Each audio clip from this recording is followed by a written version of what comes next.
Boy, today was one of the biggest news days in recent memory. Perhaps the biggest news day that I can remember. So many things have happened. So much of what I said yesterday has been validated. Not only today did we, of course, get another. Well, I'll just start with the stock market, the biggest decline since 1987. Now, I already said that once. Quite recently. In fact, on Thursday I said that. I said that Thursday we had the biggest decline since 1987. Well, that was true until today, because today's decline was even bigger. 1987, of course, was the 20% decline in a single day. Today, the S&P was down about 12%, the Dow almost 13%. Actually, it was like 12.96, so pretty much 13%. It was down over 13%. That's a big number people are going to see. Down 2,999 points for the Dow. Again, I'm only quoting the Dow just because psychologically that's a very important number for people. 3,000 points in a single day. And another thing is that the level now is 20,186. Those are all the points that are left. Not too long ago, the bulls on CNBC were talking about Dow 30,000. Now, Dow 20,000, Dow sub 20,000, Dow back in the teens is what we're going to be, is what people is far more likely. It is almost certain at this point. The S&P, 2386, somewhere in there. Anyway, it was above 2350. That's the big number that you have to watch, because that's the December 2018 lows, when we had the Christmas Eve massacre, in which Steve Mnuchin came out and said, hey, I just got off the phone with the CEOs of all the major banks in America, and guess what? They have ample liquidity. And that freaked the markets the hell out, because all of a sudden, if Mnuchin is calling up the banks to make sure they have liquidity, well, that means that he thinks that there's a possibility that we could have a financial crisis. So that freaked people out. And then that ended up being the low in the market, and there was a massive V-shaped correction after that. After we came back from Christmas, everyone was just buying and buying and buying up until, very recently, just this current event here, this whole, whatever this collapse is you want to call it, the Wu flu crisis. It was straight up from December 2018 all the way till then, and now we're all the way back. All this whole year of gains, 2019, completely wiped out. And of course, this is unsurprising, because as I've been saying, this whole bull run over 2019 was completely pushed by nothing else other than Fed liquidity. It was from the Fed doing their big flip-flop. They were stopping the balance sheet runoff. They went back to not QE. They cut interest rates. They did everything they could. They just pumped air back into this market. And so you had a very, very weak foundation for all these gains. So, of course, we've seen these gains very quickly disappear, because there was so little supporting them. There were no fundamental support for it. The fundamentals, gave us the December 2018 lows, and Fed liquidity gave us the January of 2018, or the January 2020 highs. And so now we are at perhaps the biggest technical marker for this market. Are we going to see a break below the December 2018 lows? Or is there going to be some sort of a rebound from here, even if it's short-lived? Because that really will be confirmation that things have, materially gotten worse. And of course, those of us who live in reality, who live in Realville, as Rush Limbaugh would say, already know that things are way worse than they were, obviously, in December 2018. But some fools still think of the stock market as a leading indicator, when of course it is very much a lagging indicator of the economy. The economy is never been in good enough shape to support the valuations of the stock market. That's why we had a record, market cap to GDP.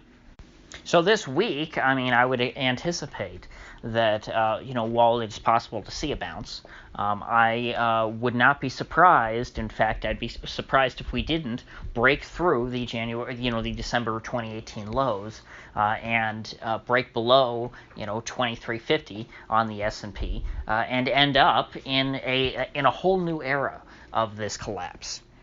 Now, I'm going to try and put the stock market aside for a minute now and actually go over the news that was driving a lot of the market moves today. Because, of course, like I've said in the past, the news isn't entirely what determines the movements in the market. But it clearly was pushing the direction today. Things have gotten a lot worse over the last 48 hours or so. Just today we've had, yesterday I talked about the probability that the United States would be on lockdown, just like Italy, Spain, Germany, and France, and China here very soon. And how it was quite alarming how the leaders in New York were talking about how the governor of New York was pretty much outwardly calling for martial law. He wanted Trump to send in the military to take over the situation, to overthrow the civilian government. I guess it wouldn't really be overthrowing Cuomo, since Cuomo is offering them the power. They're saying, here, please, take off my responsibilities. You do this better than me. Let the military run the show. Shut down the state. Shut down the city. Lock people in. The mayor of New York, of course, earlier had been, asked directly, hey, are we going to have a Wuhan-style quarantine here in New York City? Are you going to close down the city? And he couldn't rule it out. Then we get a barrage of headlines today. New York, New Jersey, and Connecticut all agree to close all bars and restaurants. The city of San Francisco is telling its residents, ordering them to remain inside. I don't know if that will be enforced, at the barrel of a gun. San Francisco's, when it comes to, their existing laws, they're not too stringent on enforcing them. Of course, you've got hypodermic needles all over, littering the streets there, and, lots of homeless people just taking up the sidewalk. So perhaps San Francisco won't be totally draconian in their enforcement and throwing people in coof camps if they leave their homes, but they are ordering people to stay inside, except for leaving to get essentials, which is basically how things were in Wuhan. That's, we're almost to that. We're pretty much to that point in San Francisco, just without the same brutality, I guess you could say. Governor of Pennsylvania came out, and I haven't even been watching Pennsylvania, this was totally out of left field, came out and said, we're closing all non-essential businesses. If you've got, like let's say, I don't know, you run a candy store, you're closed now. Non-essential business is pretty broad. It's not just bars and restaurants. So Pennsylvania's gone further than everyone. And, of course, last night, I forgot to mention, because it's moving so quickly, this all started with Ohio. The governor of Ohio came out and closed all bars and restaurants. And so things are moving very quickly. We saw after Ohio just a barrage of New York, New Jersey, Connecticut, all in conjunction, and then Pennsylvania, San Francisco, and probably broader, the state of California is going to adopt similar restrictions. Washington, I forgot to mention, I believe, just closed all bars and restaurants. This is happening very quickly. Florida, I'm sure, is next, because Florida is the next, hardest hit state. Certainly worse than Pennsylvania, from what I understand. I'm surprised Massachusetts hasn't done it yet. Massachusetts is also apparently having a bit of a problem. I did see some headline about Boston. So Boston, the city of Boston, might be locking down to some degree at this point. But if it hasn't happened yet, it's going to happen soon. It's happening everywhere. And so all this today culminated in the press conference held by President Trump at the White House, which was supposed to start at 3:30. I thought it actually started before 3:30. So I don't know exactly if it started at 3 or not, but I started watching about maybe 3:20. And his tone seems to have changed a bit. People asked him repeatedly, hey, how is this impacting the economy? We're going to have a recession. And he said, many people are saying, that there's going to be a recession. And that's not my main focus right now. My main focus is trying to stop the spread of the virus. And he said, hey, the virus is going to have an impact on the economy. And so the way I look at it is if we stop the virus, then the economy will take care of itself. Which sounds much better to me. I'm glad he's talking that way. I'm glad he's not just shilling and trying to keep trying to keep Wall Street happy. It's a much better attitude. That's the attitude I'd be taking if I were in his position. So that sounds much better to me. But that really was surprising to hear, and that was something that was hard for Wall Street to take, because stocks immediately started to slide deeper. The stocks have been down all day. They opened pretty much limit down and stayed around down 7 to 9% all day. But then once Trump started talking, giving this press conference, that's when we saw the accelerations to where you started to see indices down 13, 12%.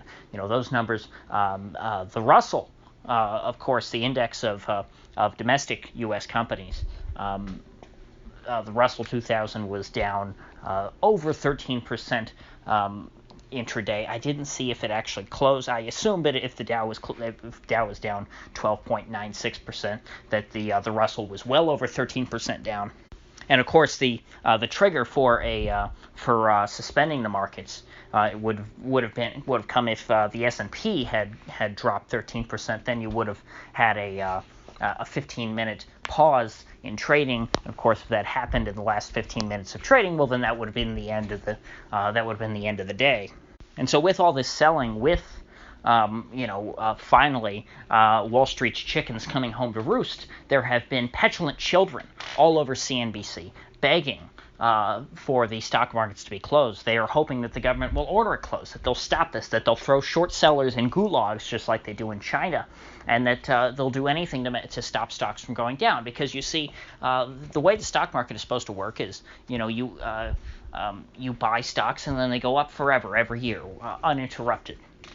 And if you ever make a bad bet and you buy when something's overpriced, and then that asset loses value, well, you should be made whole for that. The government should bail you out, and the government should furthermore not allow the value of that asset to go down. We should have a Politburo determining what the price of stocks should be. That's how these folks at CNBC think. Thankfully, the president of the New York Stock Exchange, at least today on Twitter, was saying, hey, prices move two ways. This is how markets work. You shouldn't just, cry like a baby and order that we stop the markets whenever things don't go your way, because this is important. The stock market is supposed to reflect economic reality. It's supposed to reflect the value of these companies. And so when there's uncertainty in the economy, there should be uncertainty in the stock market. If the economy is collapsing, so should the stock market. This is, very basic stuff that, you shouldn't have to tell people, but sadly, some folks just can't take their lumps with dignity. Now, so what is really, the big picture response going to be here, as far as the economy goes? Because we know, like I said, that the response to the virus is not sufficient to stop the outbreak. Hopefully, they will just be able to treat the people that are sick, and we're not going to have our hospitals overrun too much. But it looks like we are, because like I said, as of today, they're still not testing asymptomatic people, and Trump is encouraging asymptomatic people. Don't even seek a test. Don't even try to get tested if you're asymptomatic. But on the other hand, they are, voluntarily encouraging people, all people, to not gather in groups of more than 10 now, which is a very small number. It was just a couple days ago we were talking about towns banning gatherings of like 500 or 200 or 50 was the really small number you saw, like today in New York. But Trump's coming out and saying, this is not mandatory, but you shouldn't gather in groups of more than 10. And the other thing that he was gathering, or that Trump was encouraging, and this is really surprising, he's saying, hey, don't go out and eat at restaurants, which shows you that, he's accepted that, this recession is coming. Because if you're telling people, don't consume when you have a consumer, CONSOOMER economy, well, then, you are, you're saying there's going to be a recession. You have, Trump has internalized that at this point. And if it's gotten to the point to where things are bad enough, to where the outlook is poor enough, to where Trump is recommending this on TV, he's recommending that people stop consuming, well, then I think that it's safe to say that given the mandatory, the mandates that have been handed down from governments across the country in the states and localities that I mentioned earlier, that a national closure of all restaurants and bars is on the way in a very short order. And in fact, did I mention that when Trump was asked directly, have they ruled out a national quarantine along the lines of China and Italy? That Trump said, no, of course not. We're still looking at that. We're looking at all options. It was a very similar response to what de Blasio had, except Trump was talking about it nationally. And so those rumors that you might have been hearing last night about potential martial law being implemented soon, which everyone, very quickly said, oh my gosh, this is, fake news. This is disinformation. This is probably the Russians saying it. Thankfully, they asked Trump pretty directly, hey, did foreigners spread this rumor? He said, well, I don't know who's spreading it, but no, we're not. And he didn't even downplay it to say, like, oh my gosh, that's a conspiracy theory. That's so ridiculous. How could you say that? Trump didn't say that at all. He took it very seriously. He said, no. That rumor is not totally true because, we're thinking about it, but we haven't decided that yet. That was Trump's response. So he's saying, yeah, pretty much that's true. Oh, yeah, that makes sense. Yeah, national quarantine. So, your martial law stuff, that's not a fiction. That's most likely coming. They haven't decided it yet, meaning that that's on the table, and that as things get worse, that's probably the direction that they're moving in. And so, I'll begin to discuss that more. I guess that the more realistic, or the closer that prospect, comes to us. Because I don't think that it's as simple as, the military is moving in and shutting down our society and creating a police state. I think that, they might be able to accomplish that in cities, perhaps, because the cities are so densely populated. But in most of the country, I'm not so certain that it's possible for the military to lock things down in that way. So, the collapse continues now. As far as tomorrow goes for the stock market, I wouldn't be surprised if there was a bounce.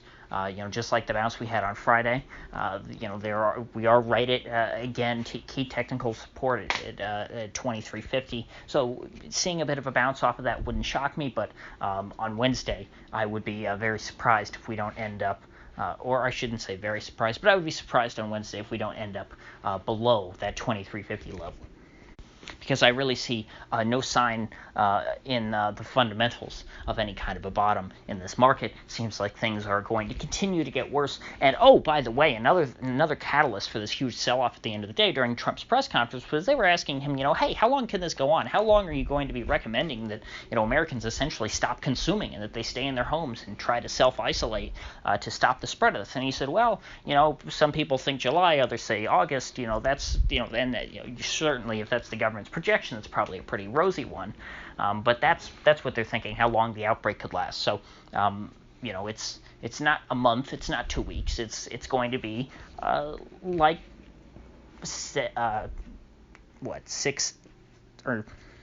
excuse my stumbling, like 4 or 5 months, maybe 6 months. This is what they're admitting to us, and this is similar to what Cuomo and de Blasio were saying before, that hey, this is going to be like 6 months. This is going to be 6 months of lockdown.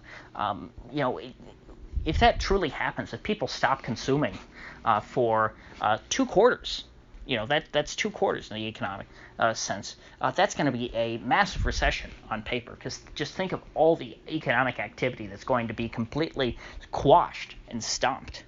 You don't shut down the country for 2 quarters, for half the year almost, for a quarter and a half to 2 quarters, and just expect everything to go back to being normal. We're a very different place after all that.